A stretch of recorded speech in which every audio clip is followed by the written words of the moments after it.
Mustafiz is coming back. শুধু ফিরছেনই না, এই মুস্তা দেখাচ্ছেন দাপট, যে দাপটের কারণে তার পেছনে পড়ে আছেন বুমরা, স্টার্ক, বোল্টদের মতো বোলাররা। এমনকি ফিজের সমান ম্যাচ খেলে তাকে পরাস্ত করতে পারেননি আর কোনো বোলার। শেষ 2 বছরের পরিসংখ্যান যেন সেটাই বলে। গত 2 বছরে ফিজের সেরা হওয়া নিয়ে বিস্তারিত থাকছে প্রতিবেদন। চুপচাপ নামবেন, বল করবেন, উইকেট নেবেন, দলকে ম্যাচ জেতাবেন, এরপর আবার চুপচাপ চলে যাবেন। মুস্তাফিজুর রহমানের চরিত্রটাই ঠিক যেন এমন। মাঠে হাসেন কম, কথা বলেন টুকটাক, কিন্তু কাজ করেন বড় বড়। যতবার দলের প্রয়োজন পড়ে আক্রমণে এসে সেই প্রয়োজন মিটিয়ে আবার চলে যান নিজের মতো নিজে। 2016 সালে প্রথমবার আইপিএল খেলতে গিয়ে 15-র অধিক উইকেট শিকার করেছিলেন তিনি। এরপর 10 বছর পার করে আবারও কোনো বিদেশি ফ্র্যাঞ্চাইজি টুর্নামেন্টে 15 বা এর বেশি উইকেট শিকার করলেন মুস্তাফিজ।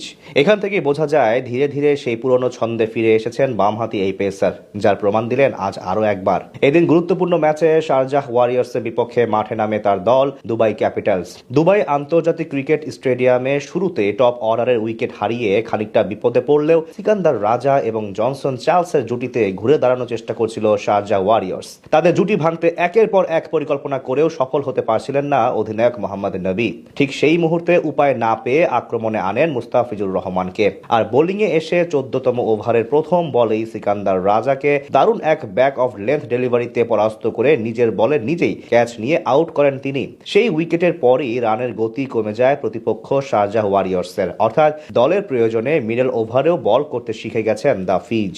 এদিন প্রথম পাওয়ার প্লেতে 2 ওভার মাঝামাঝি সময়ে 1 ওভার এবং ডেথ ওভারে করেন 1 ওভার, অর্থাৎ যখনই প্রয়োজন পড়ে আলাদ্দিনের জিনের মতো হাজির হয়ে যান মুস্তাফিজুর রহমান। আইএল টি20 লিগে এমনই দুরন্ত সময় পার করছেন এই পেসার।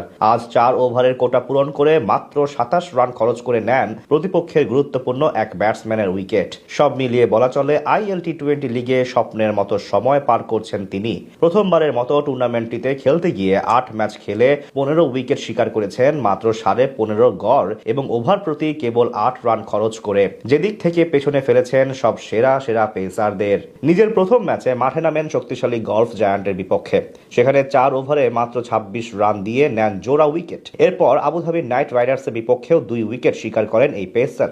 মাঝে 2 ম্যাচে একটি করে নিলেও নিজের পঞ্চম ম্যাচে এমআই এমিরেটসের বিপক্ষে নেন 3 উইকেট, যেখানে করেন ওভার হ্যাট্রিক। এরপর শারজাহ ওয়ারিয়র্সের বিপক্ষে 2 ওভারে জোড়া উইকেট নেওয়ার পর রবিবার রাতে গলফ জায়ান্টের বিপক্ষে ফিরতি ম্যাচে করেন ওভার হ্যাট্রিক, আর আজ নেন আরো 1 উইকেট। সব মিলিয়ে 2025 সালে সংক্ষিপ্ত ফরম্যাটে নিজের সেরা সময় পার করছেন মুস্তাফিজ।